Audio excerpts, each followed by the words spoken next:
हाँ, तो अब से पहले जो बच्चों हमने क्वेश्चन पढ़े थे वे व्यापक हल के पढ़े थे। और व्यापक हल के अंदर क्या होता था, ये y और x की वैल्यू नहीं दे रहा था वो। तो अब हमारे जो है विशिष्ट हल, स्पेसिफिक सॉल्यूशन हमें निकालना है। तो उसके लिए आपको फिर कांस्टेंट की वैल्यू भी निकालनी। तो अब ये क्वेश्चन हम किस तरीके से करेंगे, क्या होगा, तो उसी पे बेस हमारा ये क्वेश्चन है 11th है। एक्सरसाइज हमारी कौन सी है बोलना, 9.3 का ये क्वेश्चन 11 है। तो किया जाए वही सब देखेंगे ध्यान से। सबसे पहले हमें क्या करना है, dx एक तरफ dy एक तरफ, क्योंकि हमारा जो कंसेप्ट है वेरिएबल सेपरेबल वाला, x cube plus x square plus x plus और dy। क्लियर है ना कहानी, 2x स्क्वायर प्लस एक्स। और नियम तो तुम्हें पता ही है, जो वो तो रहना ही है। अच्छा, अब यहाँ पे बच्चों एक समस्या है। समस्या क्या है दिया, तो dy के साथ तो होने चाहिए y वाले और dx के साथ x वाले, लेकिन यहाँ देख रहे ये तो ठीक है हिसाब, यहाँ नहीं है सही। तो इसे सही करने के लिए आपको इसे इसके अपोन में ले जाना पड़ेगा। अरे क्या नहीं है बात, तो ये हो जाएगा 2x square plus x upon x cube plus x square plus x plus 1 और इनटू में, यानी अब हमने क्या किया, dx एक तरफ dy और dx के साथ कौन है जी, x वाले, और dy के साथ कौन है, y। अब जब ऐसा हो जाएगा वेरिएबल सेपरेबल बिल्कुल बढ़िया से कर दिया, taking integration on both side. और 1 है यहाँ पे, 1 का क्या हो गया जी 1। अब इसका इंटीग्रेशन करने के लिए हम क्या करेंगे, थोड़ी मेहनत करेंगे। 2x स्क्वायर प्लस एक्स, यहाँ से वही एक्स स्क्वायर क्या ले लो, तो बनेगा x प्लस 1, प्लस का 1 कॉमन लेंगे तो x प्लस 1 और इनटू में कौन आएगा dx। y equal integration 2x square plus x, यहाँ से x प्लस 1 दोनों में से कॉमन आ गया भाई, तो क्या बचा x स्क्वायर प्लस और इनटू में। अब मैंने आपको बच्चों सिखाया था कि जब इस टाइप का कोई क्वेश्चन आएगा तो पार्शियल फ्रैक्शन करना पड़ेगा, यानी आंशिक भिन्न। पार्शियल फ्रैक्शन कैसे करना है वो मैंने सिखाया था, अब एक बार करते हैं। देखिए इसे कुछ मान लो इक्वेशन नंबर 1, तो इधर ही कर सकते हैं। 2x square plus x upon x plus 1 और x स्क्वायर प्लस। अब बच्चों मुझे इसे अलग अलग करना है, तो मैंने कहा था तो टाइप फर्स्ट है, बिल्कुल सिंपल है। क्या लिखेंगे, a अपॉन x प्लस, और इसको करने के लिए क्या करेंगे जी, एक नया वेरिएबल लेंगे bx और प्लस c, जो कि टाइप था ना स्पेशल, जब x की पावर 2 है तो 2 वेरिएबल लेने हैं हमें। और अपोन में क्या लिखेंगे भाई, और जब टाइप कोई नया, एक तो फर्स्ट है सिंपल जब x की पावर 1 है, और अगर x की पावर में 2 होते हैं तो फिर हमें मजबूरी में क्या करना पड़ता है भाई, एलसीएम लेना ही पड़ेगा। तो एलसीएम ले लीजिए, x plus 1 x square plus. अब बताओ भाई जब एलसीएम लेंगे तो क्या होगा, अरे डिफरेंट इंटीग्रेशन के लॉजिक चल रहे हैं सब सिंपल। क्या करेंगे, इसकी मल्टीप्लाई ए में होगी एक्स स्क्वायर प्लस, और भाई bx प्लस c के अंदर मल्टीप्लाई कर देंगे किसकी, x प्लस 1,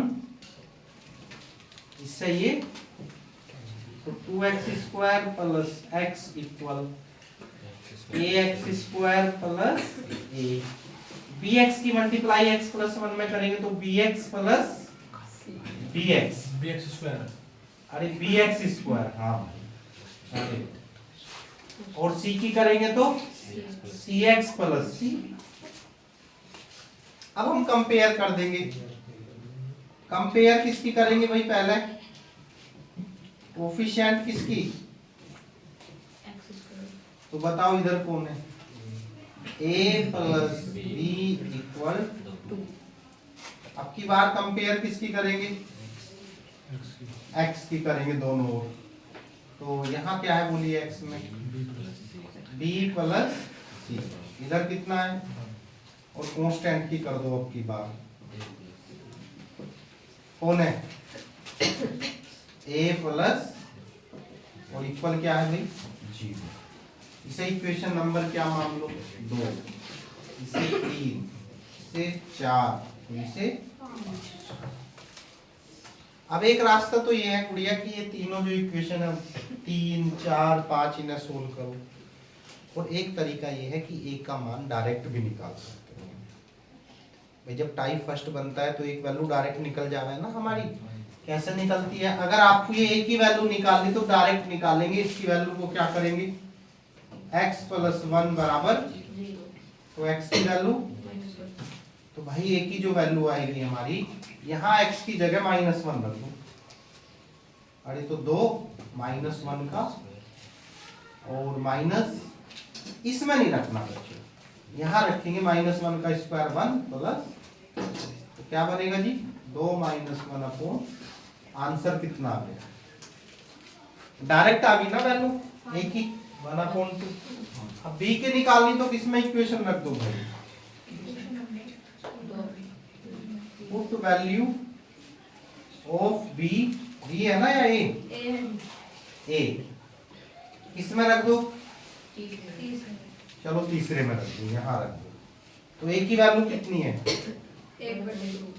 b की वैल्यू हमें, और ये वैल्यू कितनी आ गई भाई, तो यहाँ से b की वैल्यू कितनी है 2 - 1/2, यानी 3/2। अरे सही है ना बात, सही। अब c की निकालनी तो बताओ b की वैल्यू a की किस में रख दूं, पुट वैल्यू ऑफ a इन 5 में, तो बताओ c की वैल्यू कितनी आ जाएगी। तो यहां से हमने a की b की और c की वैल्यू निकाल, कोई समस्या तो नहीं। तो बच्चों अब ये a और b और c की जो वैल्यू है वो इक्वेशन नंबर किस में रख देंगे हम, सेकंड में रखेंगे। तो क्या बनेगा देखिए,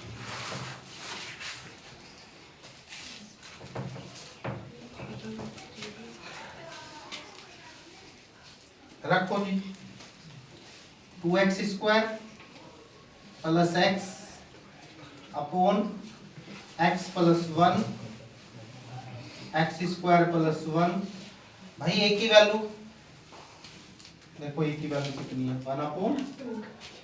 1/2x प्लस 1। b की वैल्यू देखो उधर 3/2 है ना, 3/2x, c की वैल्यू -1/2, और अपॉन में क्या आएगा जी x² प्लस 1। तो ये हमने इस तरीके से इस वैल्यू वो हम ऐसे लिख सकते हैं या नहीं। अब ये सारी वैल्यू कहाँ रख देंगे, इक्वेशन फर्स्ट में। तो लिखेंगे बाई इक्वेशन, अरे बाई इक्वेशन तो y इक्वल, इसकी जगह लिखेंगे इंटीग्रेशन, ये 1/2x plus 1 into dx, integration भी ले जा रहे सबके साथ। 3/2 कॉमन ले लेंगे गुड़िया, तो बनेगा x/x² प्लस 1 इंटू, और फिर माइनस ये बनेगा -1/2, और इंटीग्रेशन 1/x² प्लस 1, और इंटू में क्या आ जाएगा भाई, यानी ये पूरी वैल्यू की जो ये वैल्यू है इसका हमने पार्शियल फ्रैक्शन जो किया वो ये आया, और ये वैल्यू उठा के यहाँ रख दी। क्या किया, एक स्टेप हमने कम कर दिया, यहाँ पे इंटीग्रेशन सबके साथ डायरेक्ट लेके चले गए। कोई यहाँ तक कोई समस्या तो ना भाई। अब सुनो ध्यान,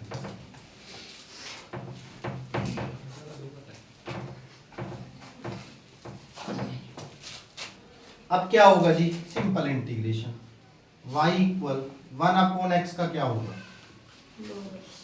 log x प्लस 1, अपॉन में x प्लस 1 का डिफरेंशिएशन करेंगे तो एक ही आना है, छोड़िए। यहां पर अच्छा कर दो, 2 से मल्टीप्लाई 2 से डिवाइड, तो ये हो जाएगा 3/4। इसे टी पुट करोगे बच्चों, इसका डिफरेंशिएशन ऊपर है या नहीं, तो 1/t का क्या बनेगा, log t, टी की जगह टी की -1/2। ये डायरेक्ट फार्मूला किसका है, tan इनवर्स x का, और प्लस का एक कांस्टेंट। लेकिन बच्चों जब स्पेसिफिक सॉल्यूशन की बात होती है, विशिष्ट हल की, तो आपको c का मान भी निकालना पड़ता है। और अगर ये व्यापक हल होता तो फिर c की वैल्यू की यहाँ पे आवश्यकता नहीं थी। तो अब c का मान निकालने के लिए वो x की और y की वैल्यू हमें यहाँ देगा। बताइए इस क्वेश्चन में x की वैल्यू क्या है, 0, y की वैल्यू 1। ये हमें क्वेश्चन में उसने दिया है, तो रख दो भाई y की वैल्यू 1/2 log 1 आ जाएगा जी, बिल्कुल सही कहानी है भाई। और यहाँ भी log 1/2 tan inverse 0 plus c। बच्चों ये भी 0, ये भी 0 और ये भी, c का मान कितना आ गया, और ये मान बस यहाँ रखना, फाइनल आंसर आएगा। मैंने कहा था जब भी आपको विशिष्ट हल निकालना है तो उसमें कांस्टेंट अचर की वैल्यू क्या होती है, 0। और अगर व्यापक हल है तो मैंने कहा था जितने ऑर्डर का है उतने ही वेरिएबल आपको जोड़ने पड़ेंगे। ये हमारे कितने ऑर्डर का था, एक ऑर्डर का था ना, तो एक आया था।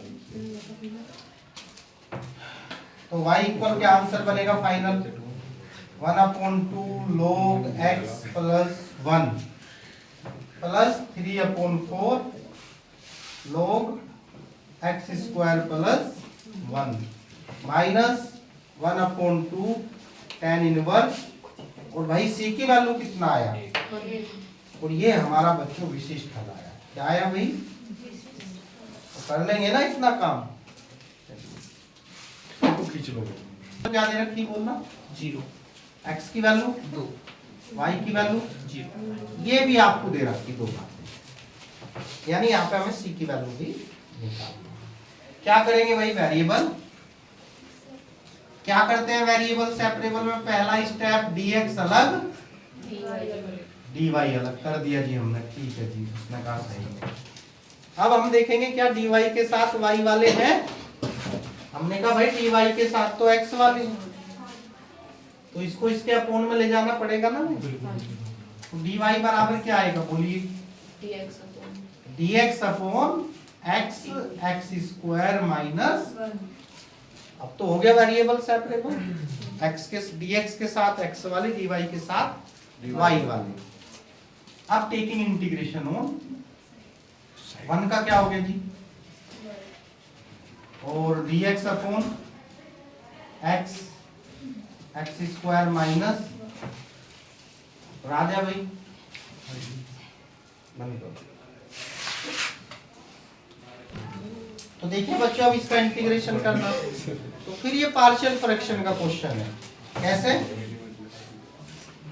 1/x x स्क्वायर माइनस, तो इसे हम ऐसे लिखते हैं क्या, 1/x x minus 1 x plus 1।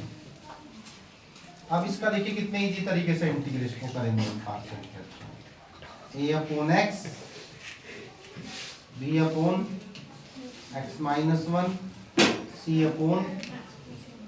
अब a b c के मान हम डायरेक्ट निकाल सकते हैं भाई।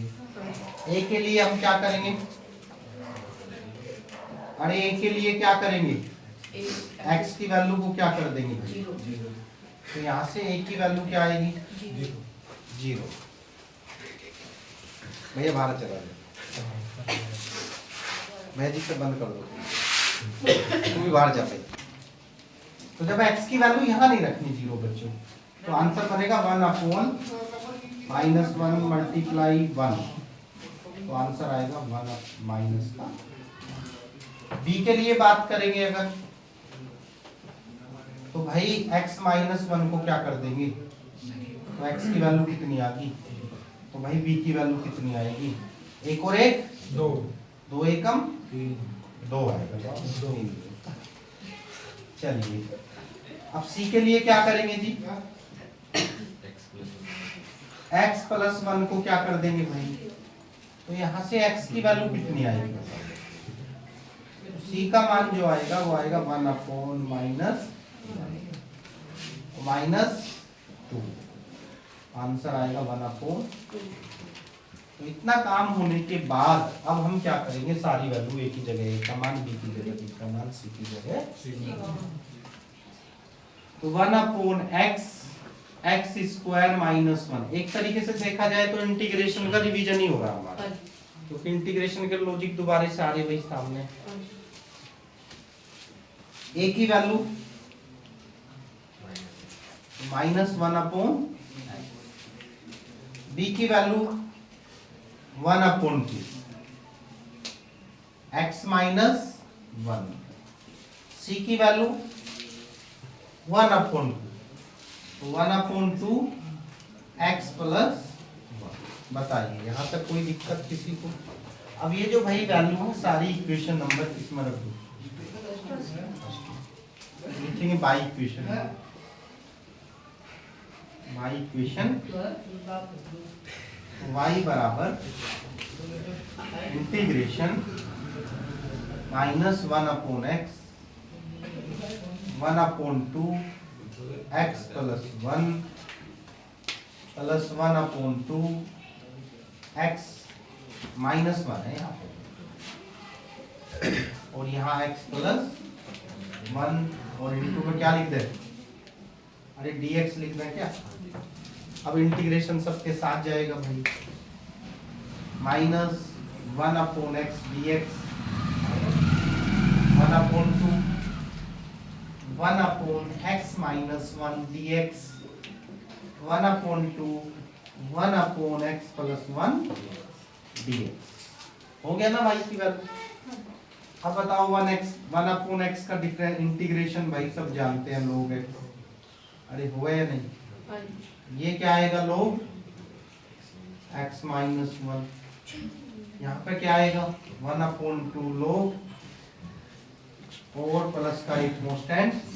लेकिन बच्चों उसने कहा c का मान भी हमें यहाँ पे निकालना है, तो c का मान निकालने के लिए उसने कुछ कंडीशन दी है। x बराबर क्या रखेंगे? 2, y बराबर क्या रखेंगे? तो ये तो 0 हो गया, माइनस लोग 2 प्लस 1/2, लोग 2 में से एक जाएगा तो कितना बनेगा भाई? 1/2 log 3 प्लस c। भाई ये तो 0 ही हो गया, ये इधर आके प्लस का हो गया log, और ये -1/2 log 3 इक्वल क्या आ गया? c का मान आ गया। अब ये c का मान अपनी इक्वेशन नंबर किस में रख दो? 2 में। Put the value of c in, तो फाइनल आंसर जो मिलेगा भाई वो मिलेगा -log x plus 1/2 log x - 1 plus 1/2 log x + 1, और c की वैल्यू log 2 - 1/2 log 3, और ये हमारा जो आएगा बच्चों पूरा फाइनल आंसर से।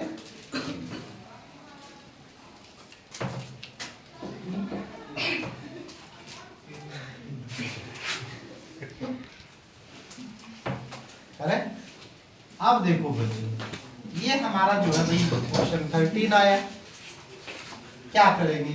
dy बाई बड़ा इजी क्वेश्चन, एक लाइन का क्वेश्चन है, कोस इनवर्स a, तो dy बराबर cos inverse a into dx। हो गया variable separable, taking integration on 1 का बता दो क्या आता है। और भाई कोस इनवर्स a तो है ही, और 1 का क्या हो गया जी? तो प्लस का एक कांस्टेंट। लेकिन उसने कहा भाई c का मान भी बताओ, तो हम क्या करेंगे? c के लिए y की वैल्यू रखनी 1 और x की वैल्यू क्या लेनी? तो जब रखेंगे तो 1 बराबर cos inverse a multiply 0 plus c, तो c की वैल्यू कितनी आई भाई? तो यहाँ से आंसर जो आएगा कोस इनवर्स ए इंटू एक्स प्लस 1 हमारा आंसर।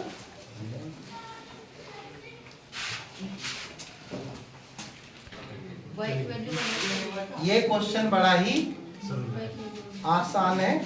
इस क्वेश्चन में आपको कुछ नहीं करना, dy वाले एक तरफ dx वाले, तो ये hw में चला गया। काय में चला गया भाई? hw। तो जो कल की हमारी क्लास होगी उसमें फिर आगे की कुछ बात करेंगे, कुछ नए मेथड की बात करेंगे। अब तक हमने कौन सा मेथड पढ़ा? Variable separation. और कल जो पढ़ेंगे होमोजेनियस मेथड। कौन सा मेथड? अच्छा, इसे हिंदी में क्या कहा है जी?